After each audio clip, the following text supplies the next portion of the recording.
Alright guys, it's Duck from 3A Productions here. I'm back with another video, and today we're going to be looking at 13 Reasons Why Season 3 review. So if you haven't seen it, I'd advise you to click off the video because there's going to be spoilers in it. So I'll put up a spoiler warning, I'll give you a few seconds to click off. Okay, I'll assume you've all clicked off to the spoiler warning, so let's get into this video. I wanted to start off saying there's a lot of new characters introduced in this season, including, Arnie obviously, who's the one narrating everything. Saw a lot more Seth, like Hillcrest players, more Monty. Monty's dad was introduced, obviously Arnie's mum as well, Nora Walker, Bryce Walker's father as well. More interactions with them and little flashback scenes with them. The new counselor and also some returning characters such as Mr. Porter and a couple other characters from seasons 1 and 2. We also had the introduction of the HO Club into this season as well, which was the main storyline from where Jessica's point of view is coming across. There were a lot of characters from season 1 and 2 that weren't in season 3. I'll put them up on screen now. Obviously Hannah Baker wasn't in it, Sherry wasn't in it, Ryan wasn't either. None of them were mentioned. Well, Hannah was obviously mentioned, but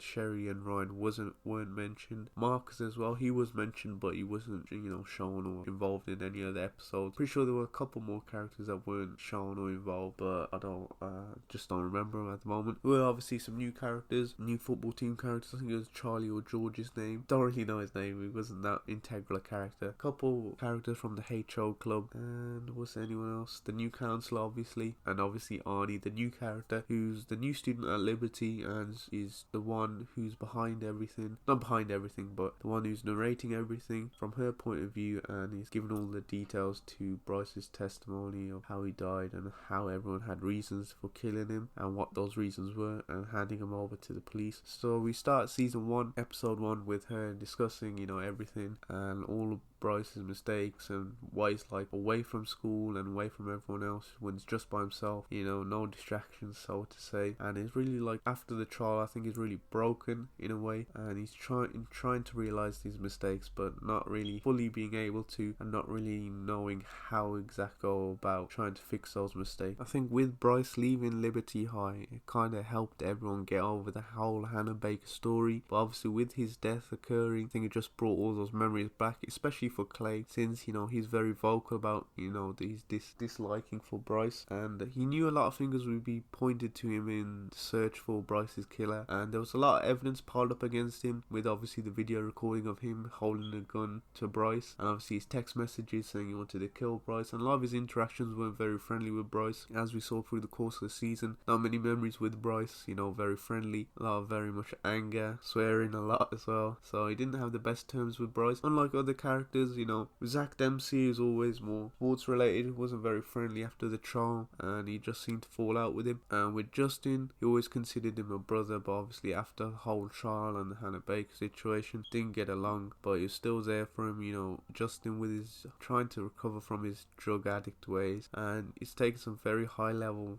drugs. Obviously Bryce trying to help him step down from that stuff and give him Oxy instead, and he's highly addictive. Does try and help him, trying to mend his ways, try and be a good friend, but obviously Justin is Justin and is still doing that, and he finally does admit it at the end, and does try and get help from Clay Jensen's parents, and we'll have to see where that goes in season 4. And in Jessica's storyline, I think she finally gets over the fact, but it deals with the Bryce Walker incident where she got raped, and she's able to confront that and help other people who have also faced that same situation, deal with it and report it to the correct authorities to be checked on whether they're okay and whether or not something can be done about that, which I think is very powerful. A lot of people need to hear that message, so it's the right message in my opinion. And in Monty's case, we're going through all the characters here, so Monty's case is a very weird character in my opinion. In season 1 and 2 is very aggressive, and now in season 3 we get to see why he's so aggressive. I guess being at home, his dad always trying to cuss him out, always calling him a faggot, doesn't want him to be gay, and you end up seeing he does have some gay relationships with Hillcrest, person from Hillcrest, don't really catch his name, but yeah, and he does have a relationship with him, but in the end he does get